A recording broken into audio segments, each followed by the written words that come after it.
सबगोटे प्रणाम करै छी। हम गीता मल्ली। आई हम एक सोहर गीत लऽ कऽ एलहुँ हैं। सबगोटे सुने जाओ, सबगोटे लाइक कमेंट कऽ देबै। जुग जुग जिया सुललन माँ भवन माँ के भाग जगलै हो। ललना लाल होई है कुलबा के दीपक मन माँ में आस लगलै हो। ललना लाल होई है कुलबा के दीपक मन माँ में आस लगलै हो। जुग जुग जिया सुललन माँ भवन माँ के भाग जगलै हो। ललना लाल होई है कुलबा के दीपक मन माँ में आस लगलै हो। ललना लाल होई है कुलबा के दीपक मन माँ में आस लगलै हो।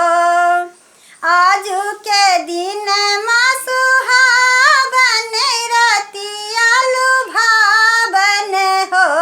ललना दीदिया के होरिला जन्म लेल होरिलवा बड़ा सुंदर हो। ललना दीदिया के होरिला जन्म लेल होरिलवा बड़ा सुंदर हो। नकिया त होई है जैसे बाबूजी के आखिया माए के हो। ललना मुँह मात चनमा सूरज बात सगर अजोर भैलै हो। ललना मुँह मात चनमा सूरज बात सगर अजोर भैलै हो। सासु सुहागिन बारे भागिन अन धन लुटा देली हो। ललना दुअरा पर बाजे बधैया आंगन माँ उठे सोहर हो।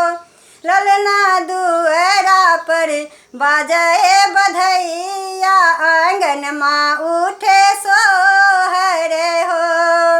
नाच नाची गाबती बहिनिया ललन केरी झाबेली हो। ललना हंसी हंसी सिहुकी चला बेली रस बरसा बेली हो। ललना हंसी हंसी सिहुकी चला बेली रस बरसा बेली हो। जुग जुग जिया सुललन माँ भवन माँ के भाग जगलै हो। ललना लाल होई है कुलबा के दीपक मन माँ में आस लगलै हो।